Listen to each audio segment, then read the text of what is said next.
And then as they share it, it's the game of telephone. It grows. Yes. You know. Yes. And you have to have pretty thick skin to put yourself out there in the public eye, because people Right. will make up the craziest things about you. Right. You know, I've been on television since 1995. Okay. Most everything I've done's been recorded, and on television, and I've been in front of a lot of people.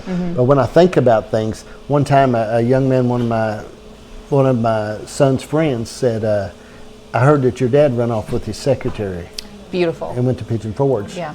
And he got to thinking, and Colson said, "Well, he's really right, but Mom is his secretary." Okay, so you know what I mean. It would you know, it made sense in that world. But I mean, you know, you hear stuff and you think of how it's so. I don't know. There's an adrenaline rush comes when they get a bit of gossip or they get something they can tell, and it's a real world we live in, and that part of us is a monster there that seems to be able to. You can feed it Until you've had it done to you, you Right. don't understand how truly damaging it is. Yeah, You know. exactly. You know, I'm real bad for. My wife says I'll make excuses for Charles Manson. She always tells me, "You're so terrible," because I'll say things. And one friend of mine told me, he said, "Your problem is you think everybody's okay." And I said, "Well, I sort of need as much forgiveness and mercy as I can get, because I'm a little rough." Sure. And I really need We all that. are. And so but I think to not mind your own business, and people out there, people would do that. And I know that, man. When I hear something, me and my cousin gossip to each other a lot. Okay, we talk a couple times a day, and we'll talk to each other, and we laugh, and we'll talk about stuff, and we say, "No, we're not going to say this outside here." No, he said, "We're just saying it between us." And but that you'll hear gossip, and you'll hear something, but the more, I believe the world is only, and I've shared this 1,000 times, there's only two sections of the world we live in, an area of influence and an area of concern. And I listened for a year to the 7 Habits of Highly Effective People. For a year I listened to it over and over and over. And the big thing I see is there's an area of my life I can really change. I can really influence it. And there's another area I can only be concerned about. And this part that I can be concerned about, the least amount of time I pay attention to that, and the more, I've only got so many hours in this day. Right. You know, that's all I got. Yeah. And to vote any minute of my time into being concerned with what anybody else is doing is a waste of my time, and I won't do that. I'm not a fun friend to have, because the minute you start telling me what you heard about someone, Right. I'm going to shut you down. And I'm But I gonna think say, that's because you've been through those things. I will say, Okay. you know what, that Yeah. might not be true. Exactly. You know, Exactly. I'm not fun to call up and in fact, that if that means I don't have many friends, then I'm okay with But that. doesn't that thin back because there's been no fun to bring gossip to you? It can't be. See? Yeah, So you would say, there's no sense in me telling her, she won't like it. that's right. She won't accept it. But I think about that, how we mind our own business.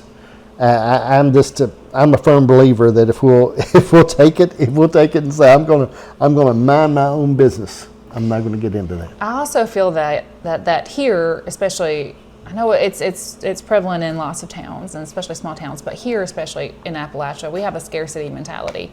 And we think that if someone is doing well, there may not be enough for me, right? And so Right. we want to tear that person down any way we can. So if they perceive you as being successful in any way, Yeah. or improving yourself, well, it could be Right. anything. Many people want to tear you down. Yeah. But do you think that, I don't know, that rotten part of us that's there? I mean, like when Jim Ramey was big in his day, when he was alive, and him and little Jimmy had car dealerships. I never had nobody say, "Man, I'm excited about Mr. Ramey got another dealership up Princeton." Yeah. Nobody ever said It's that. a very good point. Even though he was supplying all these jobs. Right. And all these, buying braces for kids. It was buying, furnishing homes for people, and payroll dollars. He truly gave back to the community. Okay, but you think about that, and I think about men like Jack Harry that are no longer here. But I think of these kings that have been in our land, and how they the McCann family. I think of these people that supplied all of these jobs for people, but instead of being excited for them and thinking it was a great thing, how nobody ever bragged on it and thought it was a good thing. You're exactly right. And I don't, our nature, but that's that nature part of us that's rotten. It is. And it's a battle to keep it under control. I try my best. I work on it. I believe that talking about it thodo is helpful, and pointing it out. And a lot of people just don't realize, hey, this is hurtful. This is harmful to someone. Why do I feel this way? Why do I want to share this bad thing, or that I don't even know is true or not? You know, you don't even know why you're doing it. You just do it. It's the culture here. It's how we communicate and bond with each other. Yeah, I think it's the world over, because this is the thing. Good news doesn't make money. Okay, Yeah, that's bad true. news makes money. Okay, you will not be watching a TV station long that's just talking about the butterflies and the people that had their good things happen in their life. You're not gonna watch that. But man, when a hurricane comes on, everybody wants to watch the news. Okay, and bad news sells. Bad news makes money. Good news doesn't make money, and that's why it's so. And I'll use this term, okay, and it's not a great term, but I use this. I use the cat poop terminology. Okay, you can walk all day in a beautiful field of flowers and nice hay and the trees, but if you step in one little pile of cat poop on the way home, that's all you're going to talk about. You're not going to talk about anything else. Okay, you're going to go with that and say, look here what I've done. Look how awful this is. And it seems like we run in that place sometimes. I don't know. All right, real quick.